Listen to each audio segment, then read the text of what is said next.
Thank you for tuning into our podcast, Canal Days. I am your host, Carrie, and joining me is Holyoke's very own local historian and creator of the historical tours of Greater Holyoke, Robert Kummel.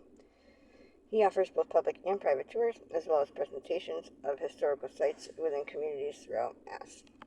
Now, currently, the communities that he focuses on this year are Holyoke, Chicopee, South Hadley, and East Hampton, also Granby and Amherst as well.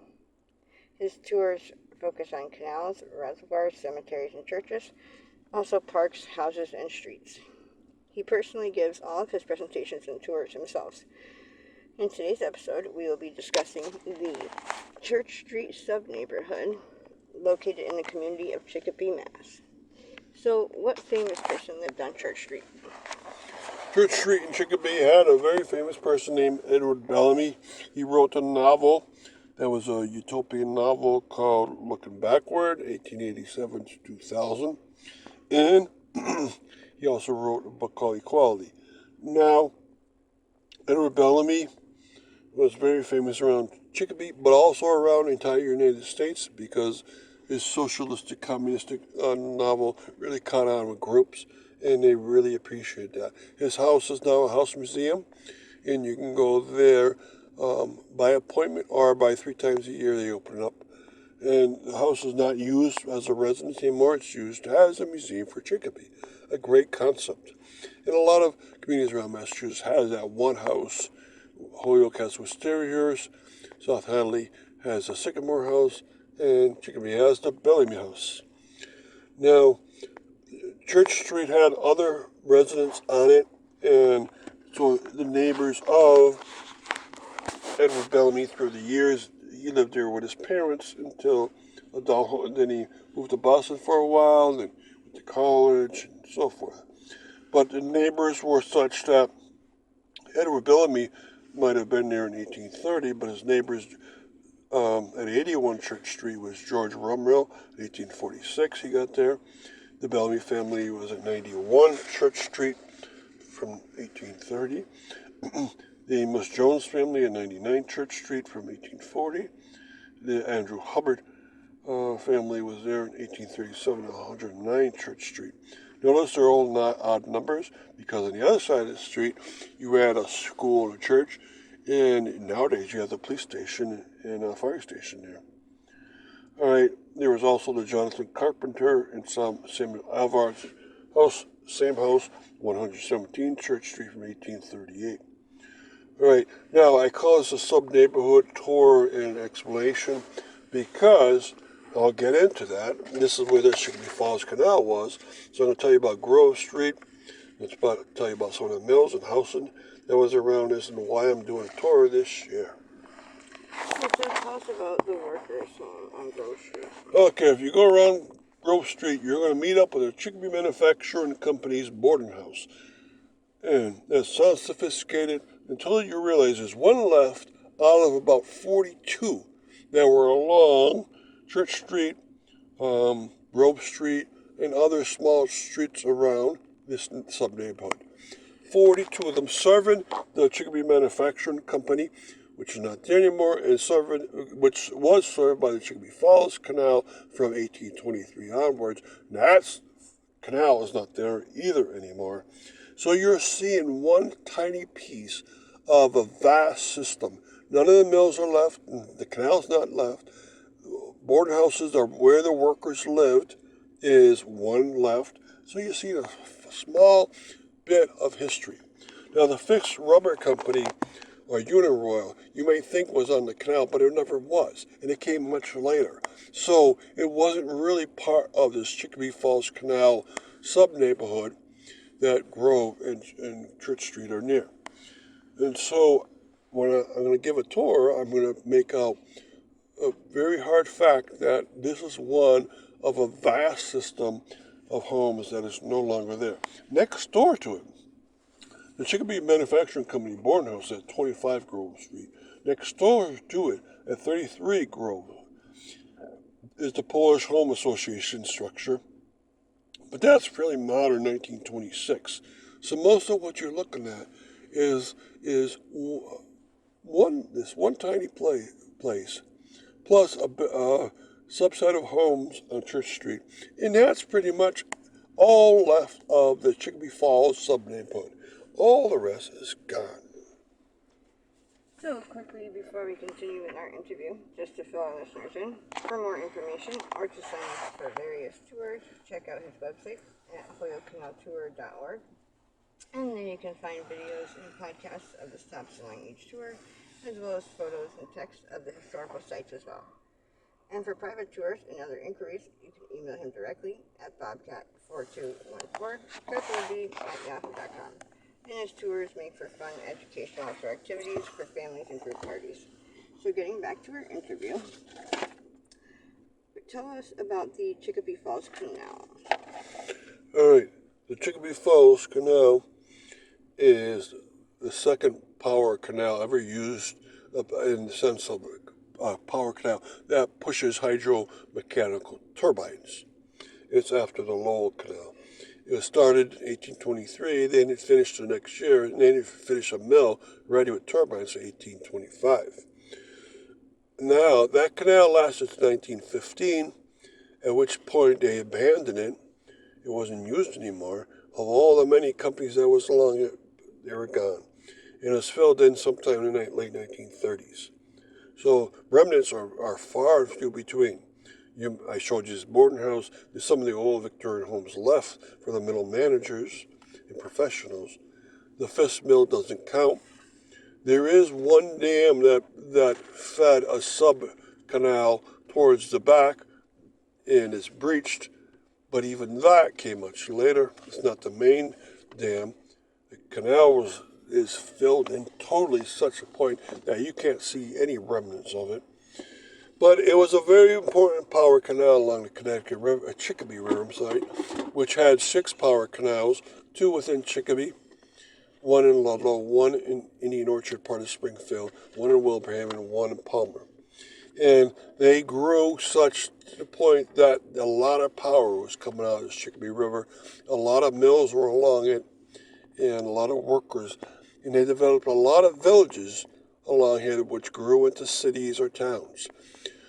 Indian Orchard, and both sections of Chicopee that are big, Chicopee Center and Chicopee Falls. But it's very sad that the Falls Canal is gone. The Chicopee Center Canal is still there, so that will give you some idea of what it must have looked like. And there's some of the worker housing left, and definitely some of the mills. So you still have something to go by. And why will you have a tour in the sub-neighborhood in this year of 2024? Because it's, believe it or not, 200 years since the canal was ready. It was started 1823, ready for those mills in 1824. And I want to have a good anniversary talk about that out in the streets, showing what has become of it, what it must have been like. At least you got some remnants of what it could have been like along the way. And hopefully people will get some idea going. And also I'm having a discussion this year as a presentation in the Chicopee Library called The 6 Power Canals of Chicopee River, where I'm going to talk about Chicopee Center Canal, Chicopee Falls Canal, plus the Ludlow, Palmer, Wilbraham, and Indian Orchard canals along the way. So I want people at least to get an idea of what must have been the life around this area, with the tiny remnants that are left for us. Thank you, Robert, for educating us on your tours and your historical topics of expertise. And thank you to our sponsors. And of course, we want to thank our listeners for tuning in. And check out a large selection of our other podcasts at his website as well on SoundCloud.com. And be sure to stay up to date with new podcasts and videos posted daily. Thank you for joining us. Thank you for tuning into our podcast, Canal Days. I am your host, Carrie, and joining us is Holyoke's very own local historian and creator of historical tours of Greater Holyoke, Robert Como. He offers both public and private tours, as well as presentations of historical sites within the communities throughout Massachusetts.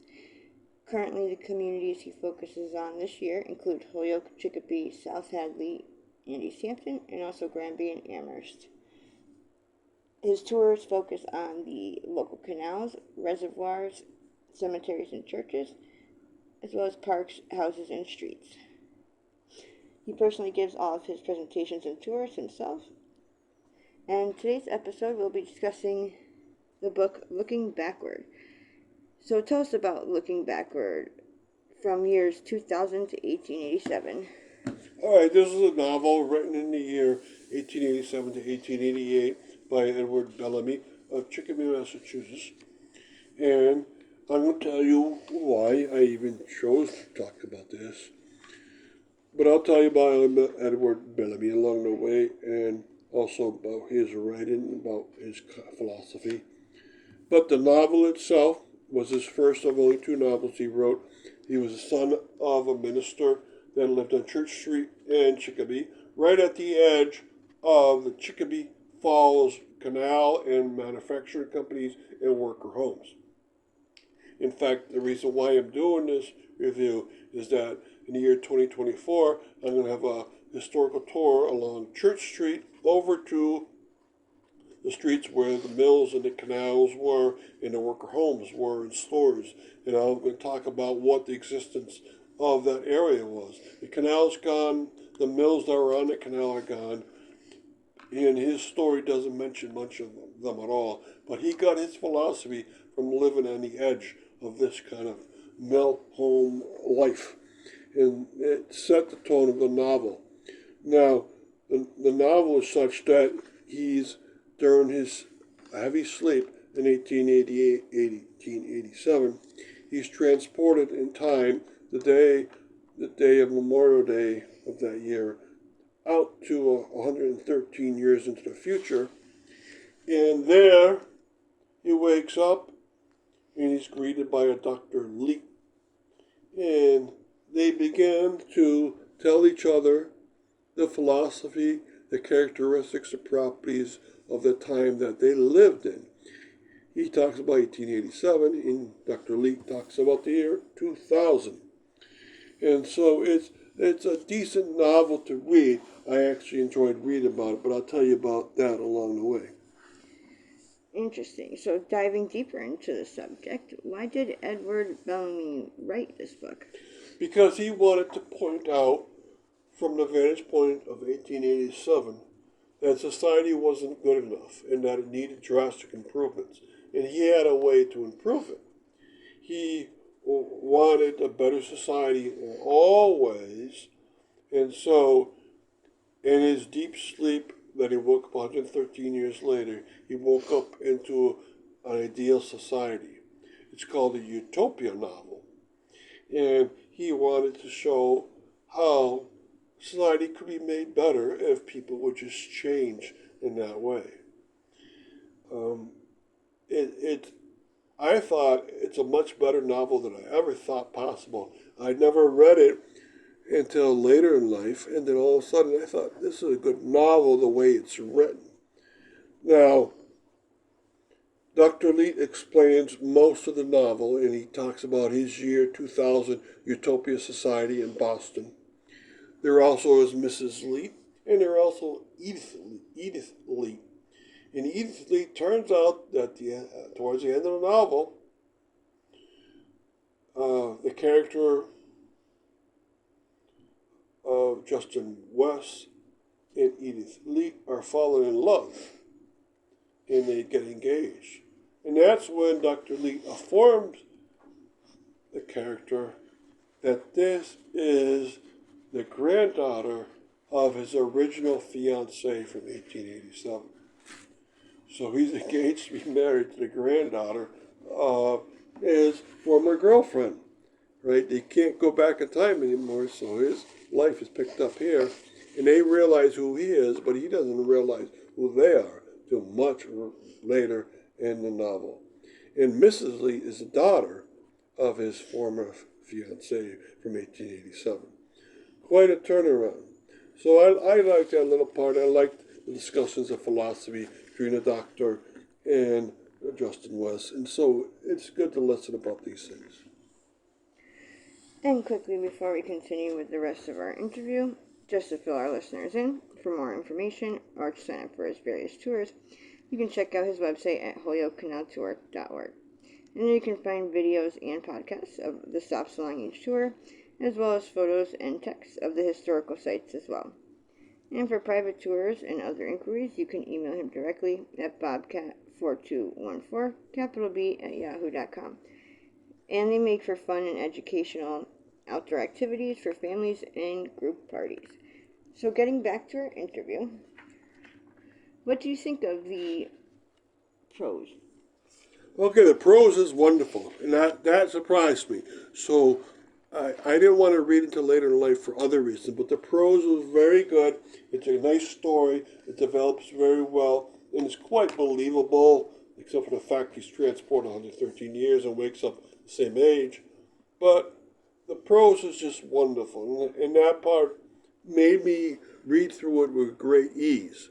I'd wake up each morning and read it for about a half hour for about 3 weeks in a row, and I finished it with ease. And I thought that, oh, I'm not going to like this book, but it surprised me. And he's a good writer.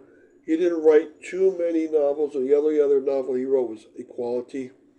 And you remember that he's a son of a minister, and keep that in mind. He's also at the edge of the first canal ever built in the United States, and at the edge of the second mill ever built in during the American Industrial Revolution, where Lowell had the first that used turbines. And so a lot of the people working in these places were immigrants, and they had a harsh life, and he was trying to improve their life, drastically so. And for our last question, what do you think of the content? This is what I don't like. But I have the advantage of time. Like, he wrote this in 1887, and I'm alive in the year 2024. So I can look backwards at human history and see that communism destroyed Russia and destroyed people in the Republic of China. And Marxism was quite faulty. Socialism doesn't work. Society cannot get people to think on the same page to such a degree that these kind of utopias happen. In fact, the George Orwell novel 1984 was written partly as a counterpiece to Edward Bellamy's Looking Backward, because in reality, to get people to have everything in common, you have to force people to do that. They're naturally not going to do that. All people want to be individually, and that's good because they have individual talents that they can succeed when. Not everyone is born equal and never will be, because genetic material forces them to be very different from everyone else. And so, the fault of this novel is not in the prose, but it's in the content. And the great horrors of what, for instance, fascism did to Europe, and they tried to develop an idealistic society.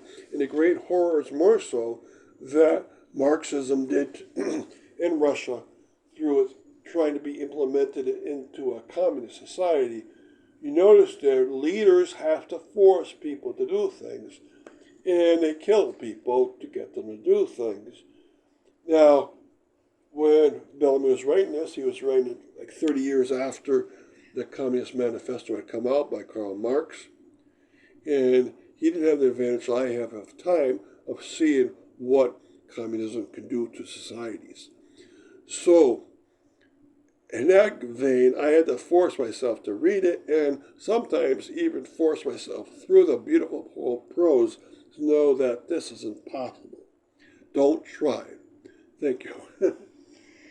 Thank you, Robert, for educating us on your tours, and we also want to thank the Holyoke Library for helping make this possible, and of course thank our listeners for tuning in as well. And you can also tune into a large selection of podcasts and his website. That's holyokecanaltour.org, and you can find more of his podcasts as well at soundcloud.com. And you can always email him for more information. And be sure to keep up to date with his site for new podcasts and videos posted daily. Thank you again for tuning in.